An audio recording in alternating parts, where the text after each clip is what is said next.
Joshua Peterson here, Peterson Electric. It is almost Labor Day, 2023 for the SEO guy. This is about a trimmed out finished basement. A lot of you DIY people like to do your own basements. I get a lot of phone calls throughout the year. Hey, I did all the monkey work. Would you mind coming and connecting everything and testing it? We do not energize people's work. We can definitely put a sub panel in and let you do the rest of it, but where that's going to cut off is energizing all the things on the load side of the breaker. A lot of you think it's fairly simple to do. It's not. You got to meet quite a few code articles, as well as in 220 it talks about our load calc, also just dedicated appliances. Larimer County doesn't allow you to have 2 cooking units in the house. I think a cooktop might let you buy. You also got to know your load for your sub panel. This basement was a 1-bedroom, 1 bath, kind of a little walk-in closet, big open area, definitely almost a full kitchen without the cooking. And then we put a 100-amp panel down here because they wanted a stub out for the spa later.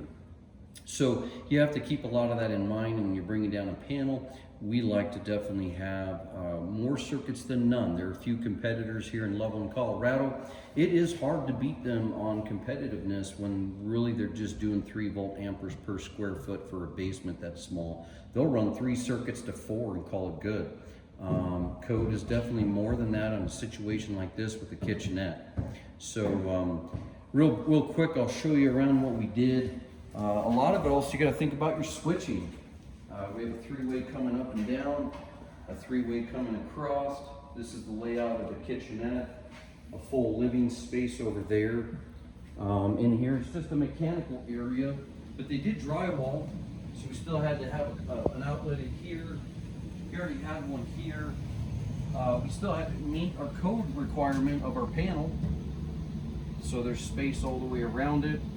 We have full circuit spaces in here and a surge protector, also being a 100 amp with the number 2 aluminum SER, as well as all these other DF breakers. Now you're not allowed to just do arc faults in the basement. Okay, so over here, all these lights transfer over that way to that switch. You have an outlet within, I don't know, 25 foot of your furnace. He's got 2, but we just turn that into it for a junction. Yeah, and you could have a pull chain, but you're not allowed to walk that far to a pull chain. So we changed all those pull chains into a switch. Coming in here, this is going to be under cabinet tape light right here. I've got to fix that because when I ordered it, they used to have an end on it and they don't. So we do our tape lighting in here. He ordered the shelves you can order online. He did order this piece of aluminum strip, and then I drilled it, and then I'll put the tape in. I'll show you in another one how that turned out, but we got to come back because manufacturer is changing that. I used to get on both ends of the LED tape, a 2-for-1. Now I can't. I did a 4-plex behind there. You probably ask why, because of the refrigerator. Because I do a 12-2-2 wire, and my box fill would be too small on a single gang. So I could just put a blank cover and a duplex, but I just put a 4-plex there. But I did bring that instead of, it was kind of hard to get through, so instead of doing 2 12-2s, I did that instead. No disposal here. As far as these, you're allowed to have these slanted receptacles as long as that they are tamper rated. But they cannot be higher than 24 inches off the counter to the center of the plug, otherwise they do not count. So for you guys who want to put shelves and put them up high, you can't. You have to be less than, I think it's 24.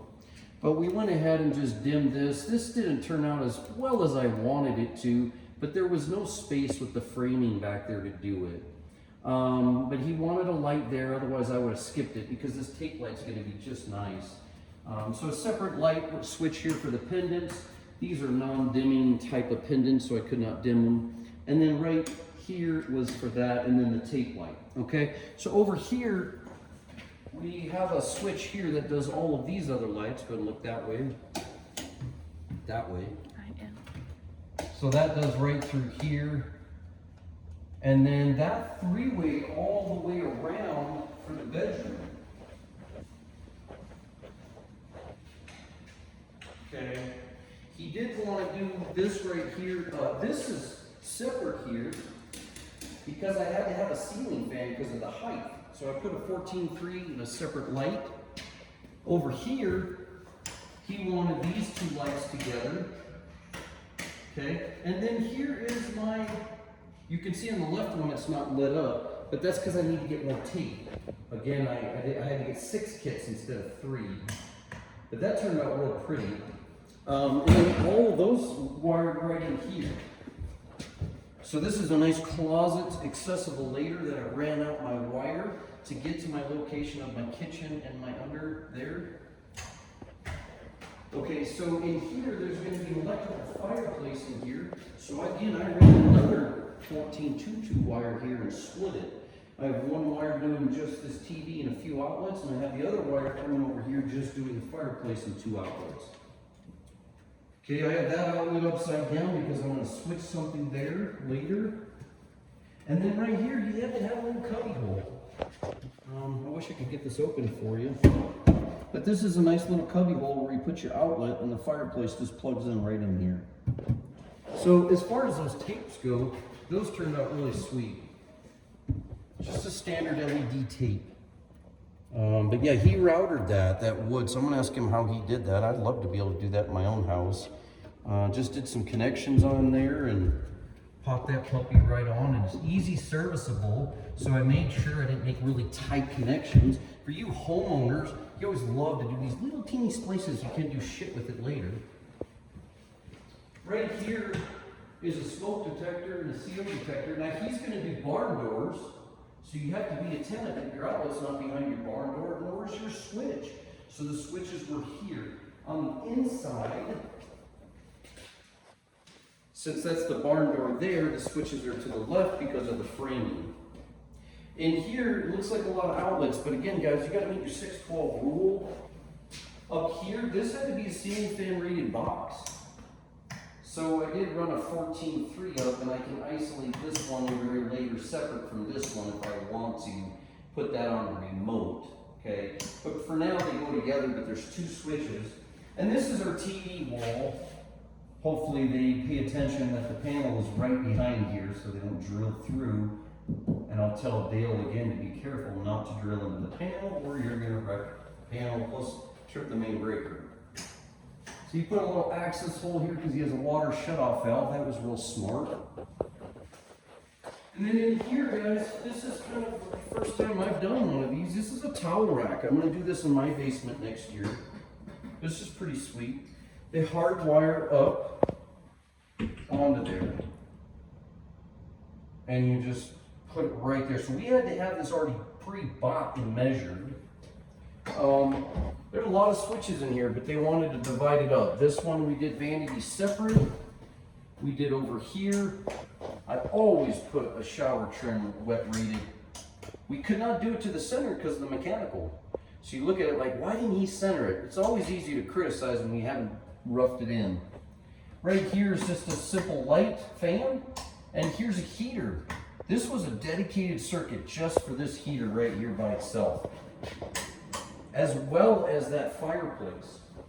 And keep in mind, guys, that if it's a flex room, this should be probably a 12 gauge 20 amp wire dedicated to a few outlets in case they're going to turn their treadmill. Now, typical ellipticals or a bike, not really, but definitely one of the Nordic tracks that you jog on, those are dedicated circuits.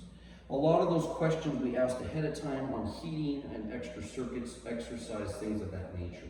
There was 95 openings in this basement, just to give you an idea. If I counted the 8 circuits or 9 in the panel to cut in, just call it 105. And then I had about 10 to 15 to demo. It's about 120 openings in this whole basement. So you don't think it's that much, but it was. Anyways, guys, thanks for joining us. Hopefully it'll help you out when you're thinking about your layout and some details of lighting. Take care.